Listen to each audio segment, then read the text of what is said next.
Welcome to this short video giving you an introduction to the Being Focused guidance. You'll be able to download the reports using this QR code or by visiting the seri.manchester.ac.uk website, where you can go to the bottom and access the guidance.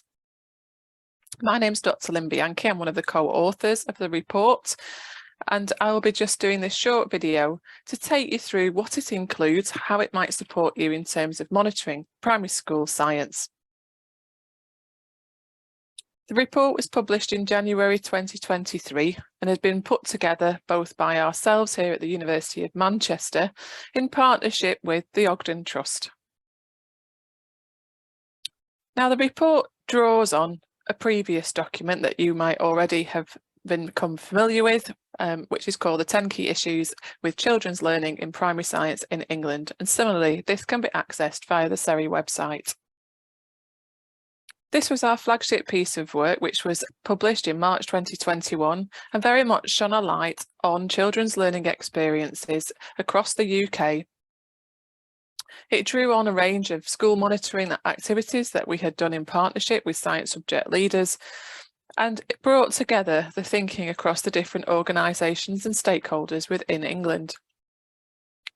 Although a very powerful read and sometimes disappointing, as it speaks of the needs of where we need to move in terms of improving primary science in the sector, it has been well received. It has been quoted within the Ofsted Research Review and influenced the development of resources across a wide range of groups, both with the Ogden Trust, the professional development that's going on within PSQM and SERI, and also provided a voice and a language to many whole school curriculum review undertaken within schools. If you want to read more about the impact, you're very welcome to access the Association for Science Education's journal, where a longer article has been written. So what are we trying to achieve with the Being Focused report? We very much wanted to plug a gap that we'd realised was significant in terms of moving science forward in primary schools. We needed to plug the gap about monitoring systems and try to understand better how monitoring of school science in a primary school takes place. We were asking questions about whether what was happening was robust and pragmatic. We were interested to see also that research was moving in this direction and encouraging us to think also in that way. So by taking the 10 key issues, we started to look deeper at the processes with which a science subject leader, head teacher and whole school staff could consider how these issues might be monitored. Did they have any of these issues?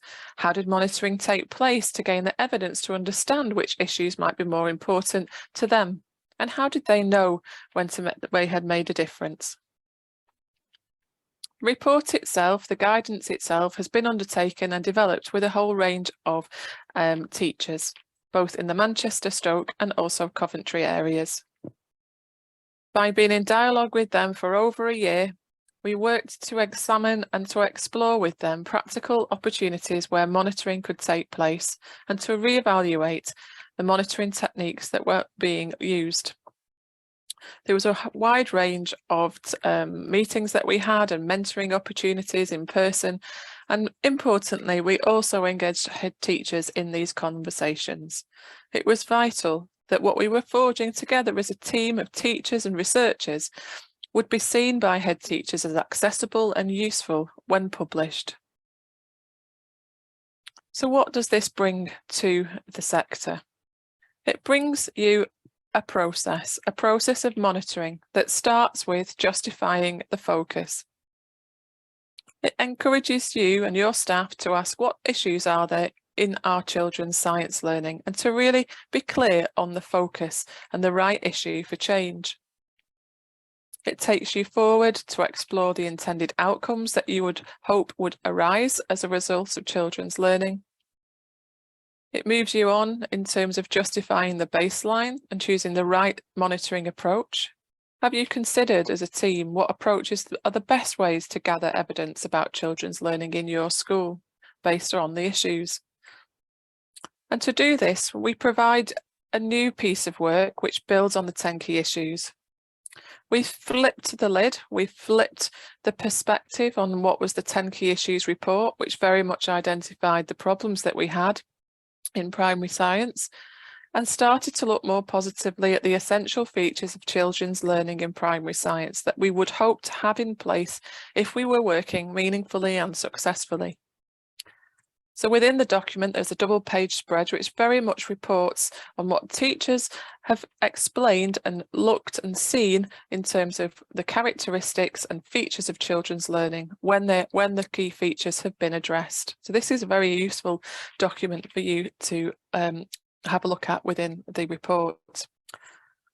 So by asking these questions and understanding where we wanted to be, what success would look like, we're then able to move forward to justifying a monitoring question. And this was quite an interesting experience, something that our teachers hadn't processed in the same way in the past. How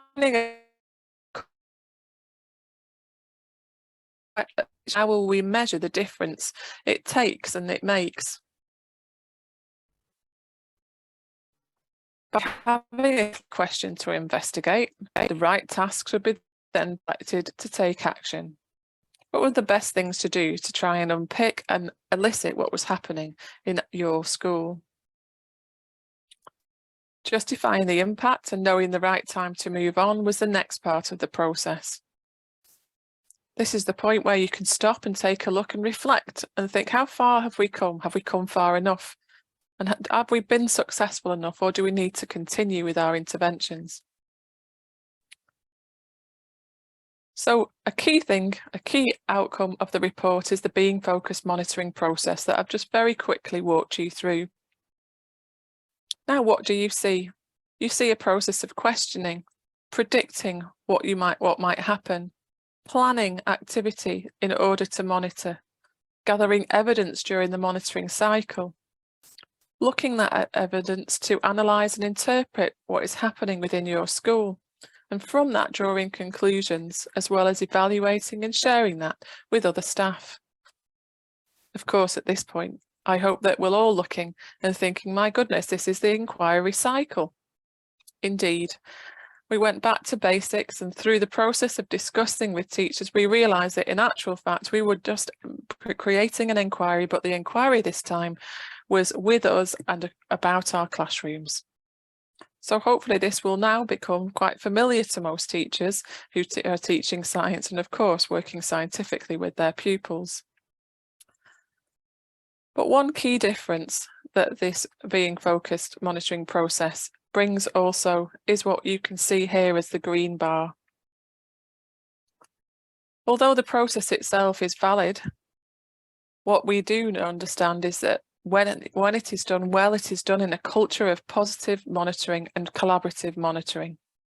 So you will find within this document a range of prompts which encourage you to speak and work with your teachers and with your staff.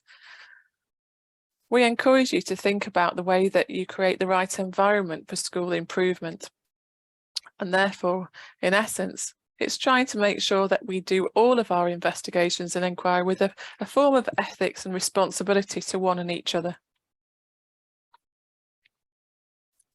So here I'll pause and reiterate that this guidance provides a clear process to work through that supports whole school improvement in children's learning. It's focused on the right issues at the right time in the right way and builds on the 10 key issues report so that we can really make a difference where it counts.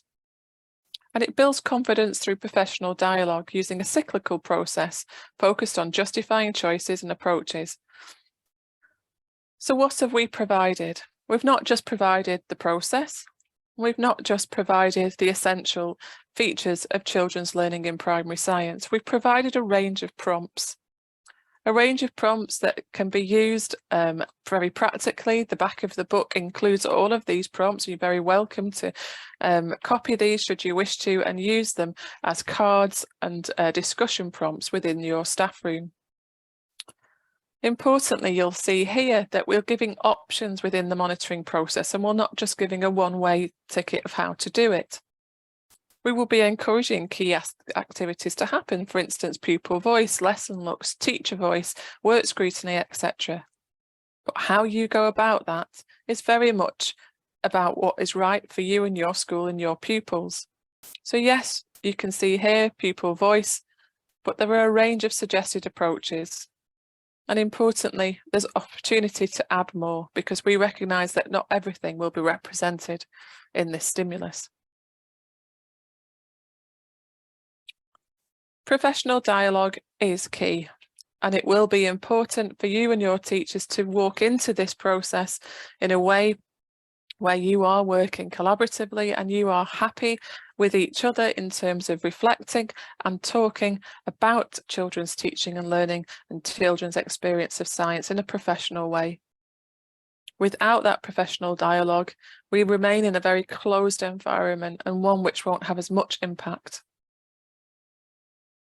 You have a range of prompts to encourage you that discussion and to structure that discussion, whether that is to increase engagement by all, whether it assists you with identifying priorities or purpose, and also enabling you to determine what successful monitoring and outcomes would look like within your school.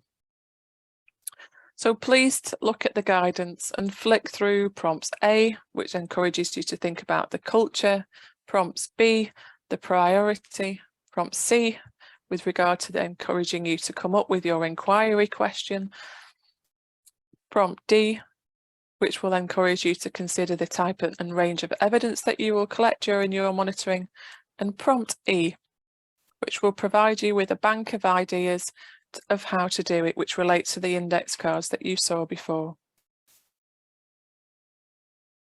So your next steps are to take the document, have a read, have a think about which prompts will plug a gap for you. How can this already enhance the monitoring that you are taking forward? And then to think, now what? Who might this document be shared with your school or within your cluster or across your trust? I look forward to hearing more about the use and impact of the Being Guidance report and hearing more about those scenarios. Full acknowledgement goes to the wide range of teachers and schools that were involved in the study, and of course thanks to the Ogden Trust for working in partnership with SERI at the University of Manchester to take this work forward. We will be involved in a range of dissemination activities, so if you'd like to stay part of the dialogue, one of the easiest ways to do that is either to email us on this email address or to connect with us via Twitter.